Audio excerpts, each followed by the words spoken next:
मौका देना चाहते हैं अमरीकी सदर ट्रंप की ईरान ਨੂੰ ਫਿਰ ਧਮਕੀ ਵਾਈਟ ਹਾਊਸ ਵਿੱਚ ਮੀਡੀਆ ਨਾਲ ਗੱਲਬਾਤ ਵਿੱਚ ਆਖਿਆ ਜਾਰੀ ਜੰਗ ਸਾਡੀ ਤਵੱਕੁਆਤ ਦੇ ਮੁਤਾਬਿਕ ਅੱਗੇ ਵਧ ਰਹੀ ਹੈ ईरान ਨਾਲ ਮੁਜ਼ਾਕਰਾਤ ਜਾਰੀ ਨੇ ट्रंप ਦਾ ਫਿਰ ਦਾਅਵਾ ਬੋਲੇ ईरान सऊदीया अमारात कतर ਤੇ ਦੂਜੇ ਮੁਲਕਾਂ ਨੇ ਦਰਖਾਸਤ ਕੀਤੀ ईरान ਲਈ ਚੰਗੇ ਮੁਆਹਦੇ ਉੱਤੇ ਦਸਤਖਤ ਦਾ ਆਖਰੀ ਮੌਕਾ ਹੈ ਡੀਲ ਨਾ ਬਣਿਆ ਤੇ ईरान ਨੂੰ ਤਬਾਹੀ ਦਾ ਸਾਹਮਣਾ ਕਰਨਾ ਪਏਗਾ ईरान ਦਾ ਅਮਰੀਕਾ ਦੇ ਨਾਲ ਕਿਸੇ ਵੀ ਕਿਸਮ ਦੇ ਜਾਰੀ ਮੁਜ਼ਾਕਰਾਤ ਤੋਂ ਇਨਕਾਰ ਤਰਜਮਾਨ ईरानी वजारत खारजा इस्माइल बकाई कहते ने अमरीका दे नाल फिलहाल कोई गलबात नहीं हो रही।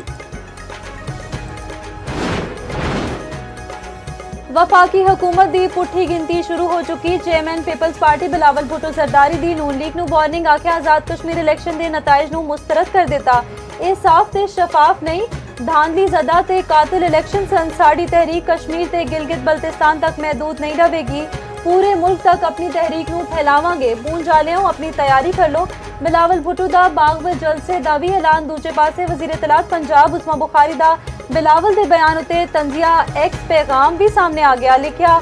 उफ असी डर गए हुण की होवेगा।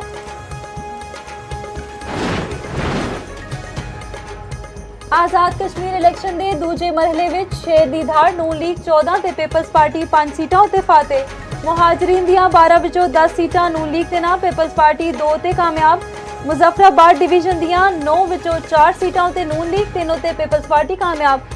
Chief election commissioner Ghulam Mustafa Mughal ने 7 इंतखाबी हलकों के नताइज का ऐलान कर दिता है 27 ते 28 के पोलिंग स्टेशन उत्ते अज वोटिंग होगी।